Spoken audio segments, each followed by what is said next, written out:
आपण पाहत आहात RK न्यूज, बातमी तुमची, आवाज आमचा। मिरजेत टाकळी रोडवर पूर्व वैमनस्यातून तरुणावर प्राणघातक हल्ला, तरुण गंभीर जखमी, तलवार आणि कोयत्याच्या सहाय्यानं 6 जणांकडून वार। मिरज शहरातील टाकळी रोड परिसरात पूर्वीच्या वैमनस्यातून एका तरुणावर भर दिवसा प्राणघातक हल्ला झाल्याची धक्कादायक घटना घडली आहे। शिवा अथानीकर याच्यावर तलवार आणि कोयत्याच्या सहाय्यानं 6 जणांच्या टोळीने जीवघेणा हल्ला केल्याने मिरज शहरात एकच खळबळ उडाली आहे। मिळालेल्या माहितीनुसार शिवा अथानीकर यांच्यावर संशयित हल्लेखोरांनी अंदाजे 12 ते 13 वार केले। गंभीर जखमी अवस्थेत त्यांना तातडीनं मिरजेच्या शासकीय रुग्णालयात दाखल करण्यात आले असून त्यांच्यावर उपचार सुरू आहेत।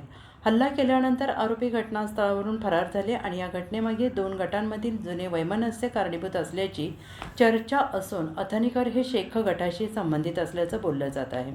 शेख आणि काझी गटातील वादातून हा हल्ला झाल्याचा संशय व्यक्त केला जातो आहे। या संदर्भात पोलिसांकडून अधिकृत दुजोरा देण्यात आलेला नाही। या घटनेची माहिती मिळताच पोलीस निरीक्षक किरण चौगुले आणि त्यांच्या पथकाने घटनास्थळी धाव घेत पंचनामा आणि तपासाची प्रक्रिया सुरू केली।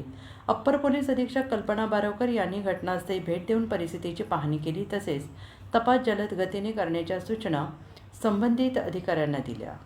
प्राथमिक तपासात विविध कारणांचा शोध घेतला जात असून हल्ल्यामागील नेमका हेतू आणि आरोपींची भूमिका उघड करण्यासाठी पोलीस कसून तपास करत आहेत।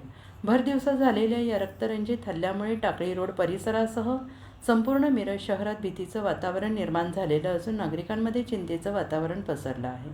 आरोपींचा शोध घेण्यासाठी पोलिसांनी विशेष पथके कार्यरत केली असून लवकरच या प्रकरणाचा उलगडा होण्याची शक्यता व्यक्त केली जाते आहे। RK न्यूज चॅनलला लाईक करा, शेअर करा आणि